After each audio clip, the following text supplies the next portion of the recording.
Madame, Monsieur, bonjour. Je suis heureux de vous retrouver pour cette émission de la vie des diocèses. C'est une nouvelle page qui s'ouvre pour le diocèse de Gap. C'est Monseigneur Xavier Mal, ancien recteur du sanctuaire de Notre-Dame de la Prière de l'île Bouchard, qui sera consacré évêque de Gap le 11 juin prochain en la cathédrale de Gap. Nous aurons bien entendu l'occasion de rendre visible cet événement sur KTO. Mais pour l'heure, nous retrouvons Monseigneur Jean-Michel Di Falco-Léandri. Monseigneur, bonjour. Bonjour. Vous avez été évêque de Gap et d'Embrun jusqu'alors, depuis 2003, et vous êtes aujourd'hui administrateur apostolique. Voilà, apostolique du coup. Oui, de fait, c'est pendant la période entre la nomination du nouvel évêque et sa prise de possession donc du siège du diocèse, le pape peut nommer un administrateur apostolique, ce qui est mon cas, pour assurer la vie du diocèse en attente de l'arrivée du nouvel évêque. Voilà. Et du coup, pendant cette émission, nous allons revenir avec vous sur quelques points saillants de votre épiscopat. Et en ce mois de Marie, nous ferons une petite immersion dans ce si beau sanctuaire Notre-Dame du Lot, qui vous est cher. Vous nous parlerez du centre diocésain, nouvellement rénové, qui sera animé par des membres d'une nouvelle communauté brésilienne.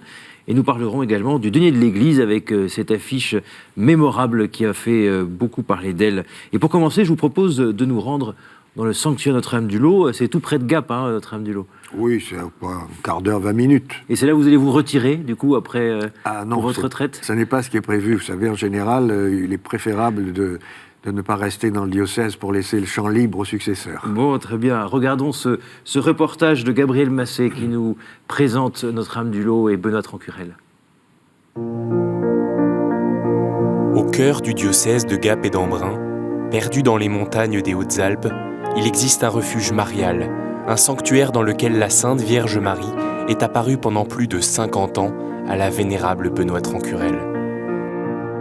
En plus des nombreux pèlerins qui viennent chaque année à Notre-Dame du Lot, c'est également un des grands lieux spirituels pour les fidèles du diocèse.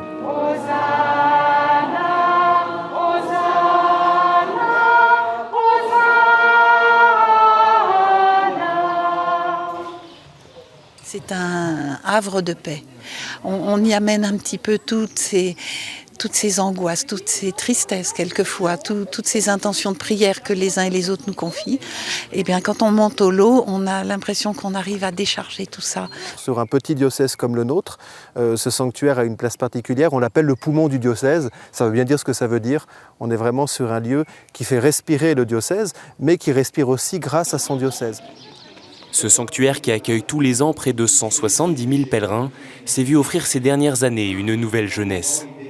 D'importants travaux ont été réalisés pour rénover notamment la basilique et la chapelle du Précieux Sang, grâce au bénéfice des différents albums du groupe Les Prêtres, à l'initiative de Monseigneur Di Falco-Léandri.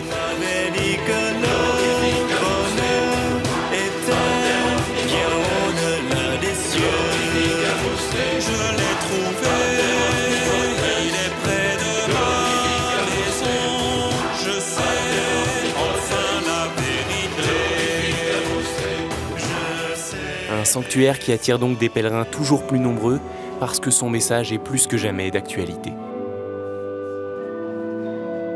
Les apparitions au lot datent d'il y a 300 ans, enfin ça fera 300 ans l'année prochaine qu'il y a eu les dernières apparitions du lot, et en même temps il y a une actualité du message du lot qui est surprenante. Sur le rapport au temps, sur le rapport au corps, sur le rapport aux autres. Il y a vraiment une actualité importante et ça se retrouve en fait dans l'infrastructure qui a toujours accompagné la croissance du sanctuaire au cours du temps. Et actuellement, on est sur un sanctuaire qui a une belle structure, qui a aussi des projets, puisque nous avons une basilique de 350 places. Et dès qu'arrivent les beaux jours, il n'y a plus assez de place pour pouvoir mettre tous les pèlerins. Alors on a le projet de construire une nouvelle église, non pas en substitution du cœur du sanctuaire, qui est la basilique dans laquelle il y a la chapelle des apparitions, mais pour permettre d'accueillir tous les pèlerins qui viennent nous rendre visite. Dans les pas de Benoît, le sanctuaire Notre-Dame du Lot est un lieu pour se ressourcer, se reposer dans la douceur et le calme, et venir demander à notre Seigneur sa miséricorde. Benoît Trancurel est né en 1647. Elle a eu des apparitions à partir de l'année 1664 jusqu'à sa mort en 1718. Benoît avait reçu la mission de conduire les pécheurs à la réconciliation avec Dieu. Guidée par la Vierge Marie, elle allait voir les personnes et elle les aidait à faire la lumière sur le fond de leur cœur. Ici, à Notre-Dame-du-Lot, il y a 54 années d'apparition et la grâce, en fait, ne s'est pas arrêtée à la mort de Benoît, puisque, depuis 350 ans, les pèlerins viennent ici au Lot, se sentent appelés à faire une démarche de retour à Dieu, de réconciliation avec lui, à travers notamment le sacrement de la confession. Et cette grâce, elle vient toucher les cœurs, les éclairer et les aider à accueillir la miséricorde de Dieu. Le 3 avril 2009, Benoît était reconnu vénérable par le pape Benoît XVI. Le procès de béatification, ouvert en 1981 par Saint Jean-Paul II, est toujours en cours. Il ne manque qu'une seule chose, la reconnaissance miraculeuse d'une guérison inexplicable, directement imputable à la petite bergère du Lot. Voilà, Monseigneur, vous allez bientôt fêter les 300 ans de la dernière apparition, donc en 2018. Pourquoi vous êtes-vous mobilisé pour ce sanctuaire? Bien d'abord parce que c'est quand même une grâce, une chance, un privilège dans un diocèse que d'avoir un sanctuaire.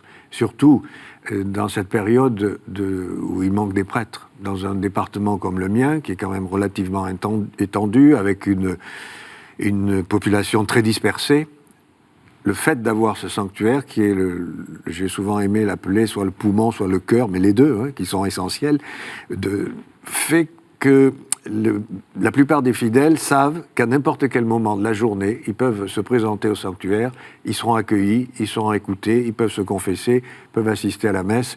Je pense que c'est vraiment une grande chance que d'avoir un lieu tel que celui-là. Et bien sûr, j'ai voulu, pendant les années que j'ai passées dans ce diocèse, j'ai voulu le valoriser. Et surtout, à ma grande surprise, j'ai appris que mes prédécesseurs, sans doute pour la même raison que moi-même, pensant que ça avait été fait dans le passé, n'avaient jamais reconnu officiellement les événements qu'a vécu Benoît Trancurel. Donc, chose qui a été faite en 2009. Et donc, c'est ce que j'ai fait en 2009. Voilà. Et où en est d'ailleurs la béatification de Benoît Trancurel? Eh bien, comme ça a été dit tout à l'heure, on attend qu'une guérison soit reconnue comme relevant de Benoît Trancurel. Guérison miraculeuse, du coup. Voilà. Mais pour le moment, il y a eu un certain nombre de guérisons, mais les critères sont des critères sérieux, importants, et donc jusqu'à présent, ça n'a pas été encore reconnu, mais il faut faire confiance. Et 54 années d'apparition de la Sainte Vierge Marie, c'est exceptionnel dans l'histoire de l'Église. Quel message pour l'Église de notre temps?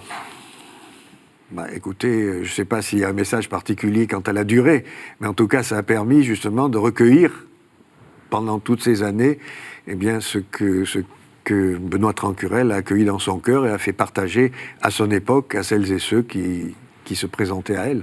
Vous avez un projet d'église?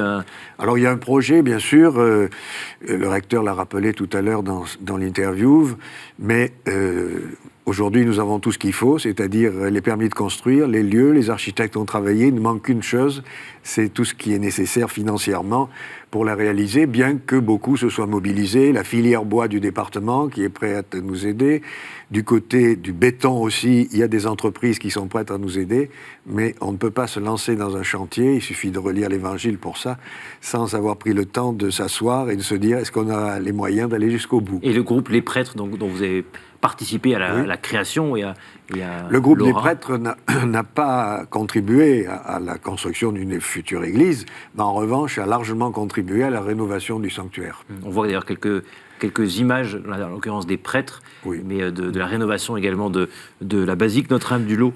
Et quelle est finalement la vocation spécifique de ce lieu? Vous savez, ça se résume en quelques mots, le refuge des pécheurs.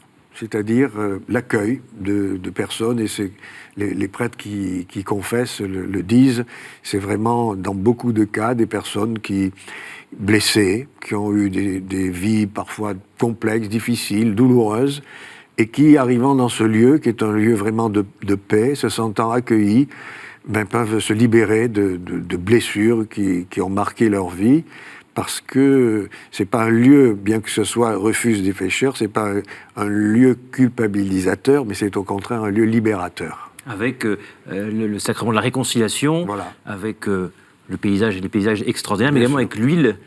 L'huile Il y a qui peut l'huile être... aussi, bien sûr, mais je crois que ce qu'éprouvent les personnes qui découvrent le sanctuaire pour la première fois, toujours le mot qu'ils emploient, c'est la sérénité, la paix.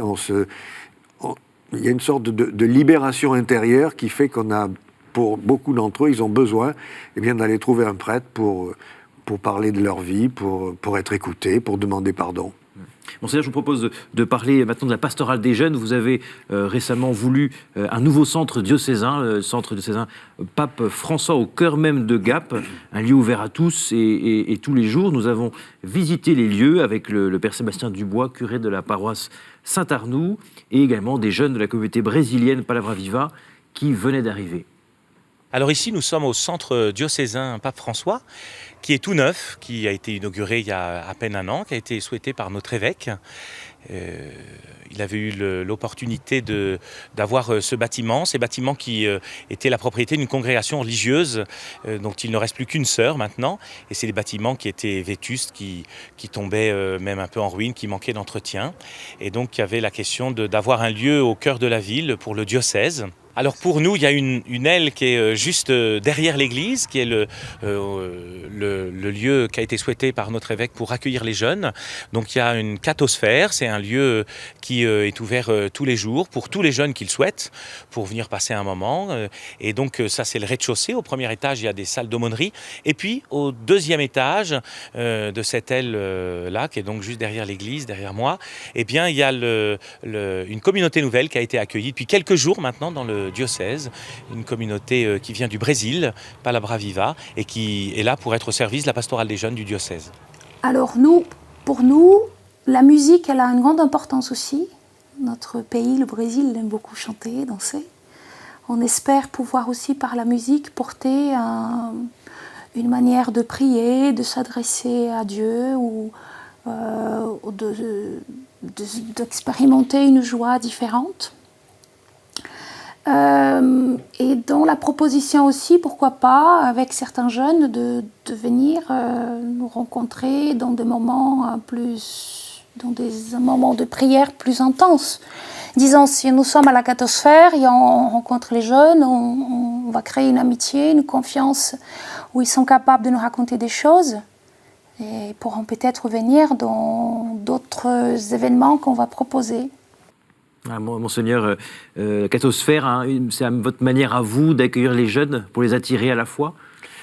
En fait, le but de ce lieu, c'est d'accueillir les jeunes tels qu'ils sont. Et à l'origine, quand j'ai voulu créer cet espace dans un autre endroit de Gap, mais pas là, c'est parce que j'avais remarqué que beaucoup de jeunes arrivaient très tôt le matin à cause du ramassage scolaire et avant l'ouverture de l'établissement, étaient là à attendre.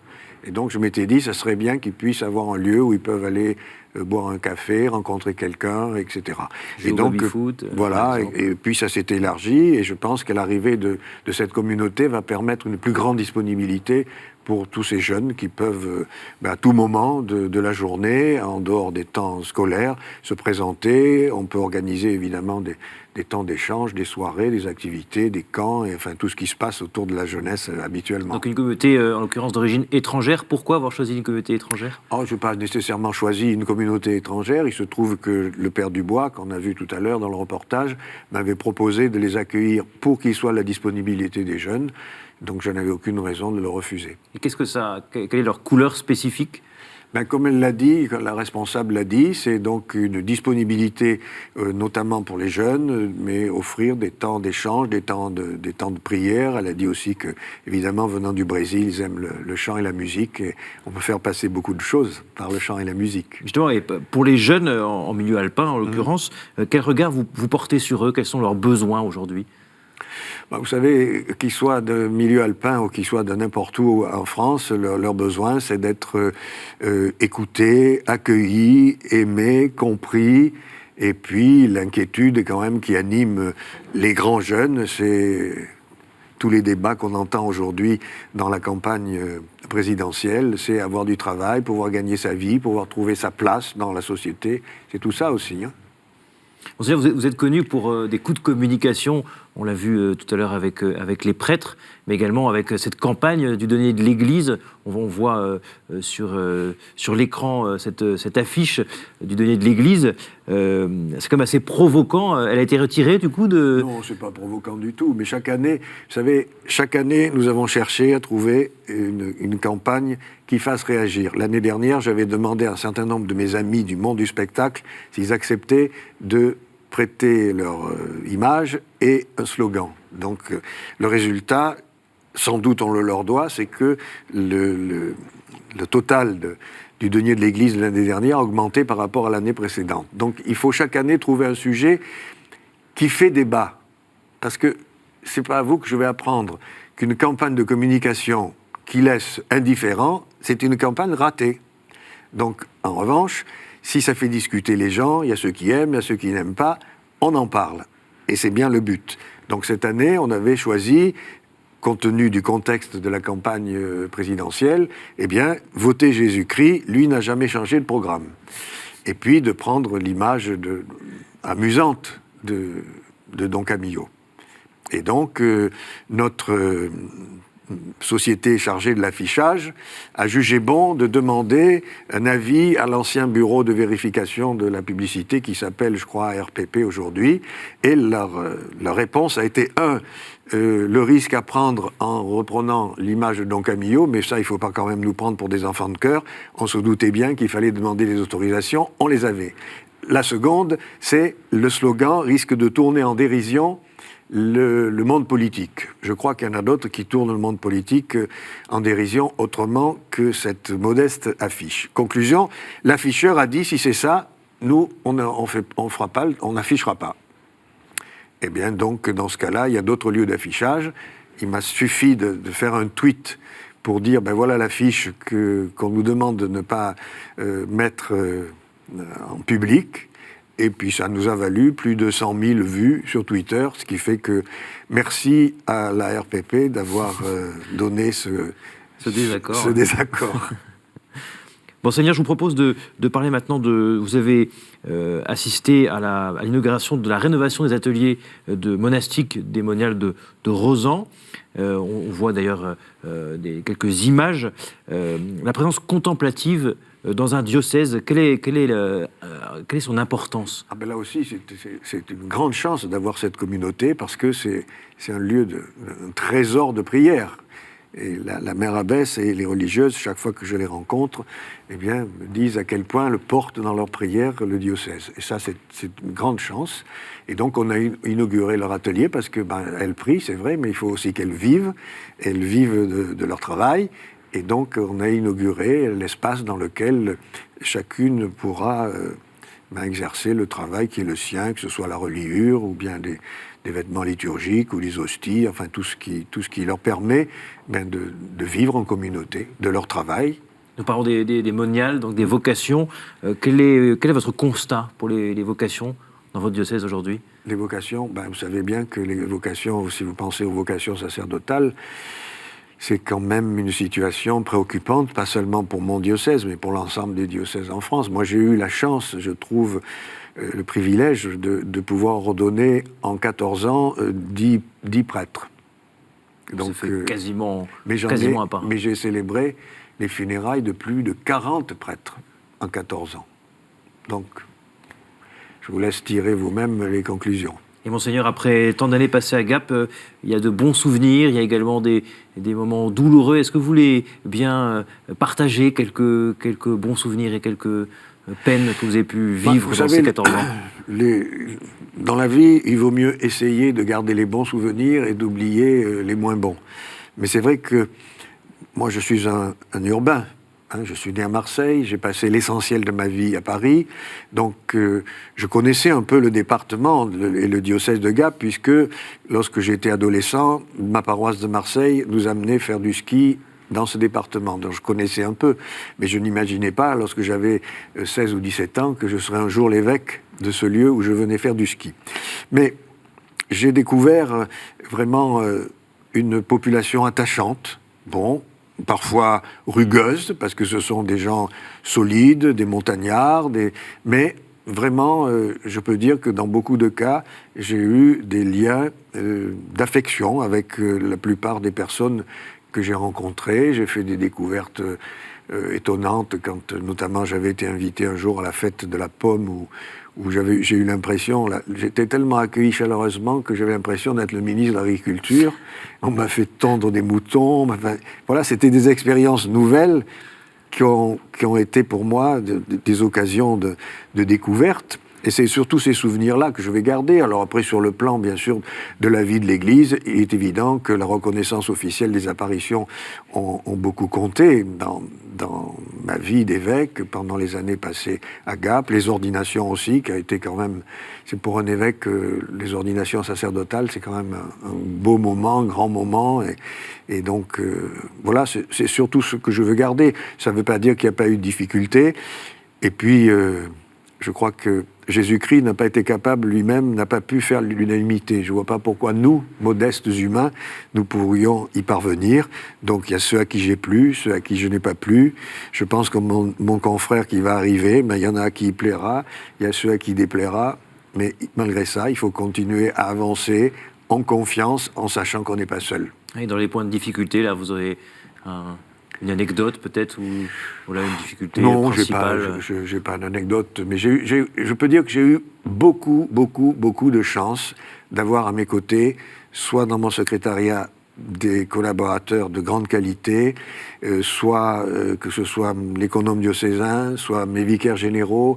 Et je pense que pour un évêque, c'est très important de pouvoir s'appuyer en confiance sur ceux qui sont les plus proches de lui dans l'administration et dans le gouvernement du diocèse. Et ça, c'est important, qu'il y ait vraiment ce climat de confiance et qui fait qu'on peut partager tout ce à quoi on doit faire face dans la vie d'un diocèse, à partir du moment où on sait que la vie d'un diocèse, c'est des hommes, c'est des femmes, avec leur caractère, avec leurs difficultés, et c'est tout ça qu'on peut porter ensemble. On n'est pas seul.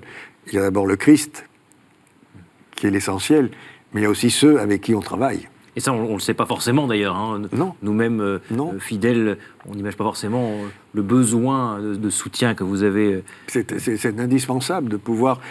Et puis surtout de pouvoir aussi écouter, parce que de fait, même si ce n'est pas ce que souhaite l'évêque, d'une certaine manière, il y a une sorte de distance.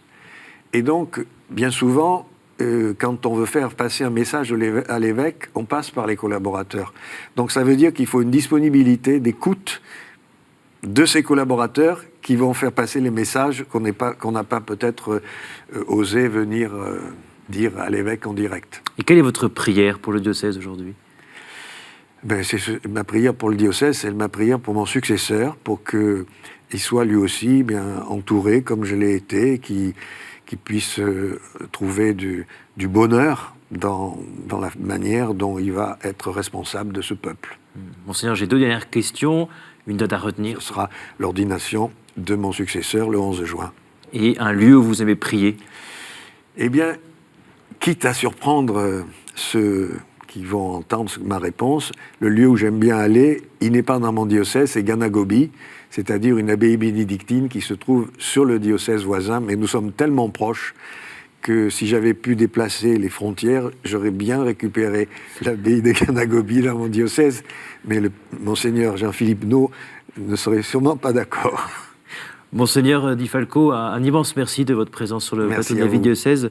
Et merci également pour votre engagement tout au long de ces années auprès de Catéo. Nous donnons rendez-vous à tous les fidèles du diocèse de Gap, donc à la consécration épiscopale de Monseigneur Xavier Mal le 11 juin prochain. Vous pouvez retrouver l'actualité du diocèse de Gap sur son site internet. Retrouvez toutes les émissions de la vie diocèse sur le site kteotv.com et sur les réseaux sociaux. À la semaine prochaine.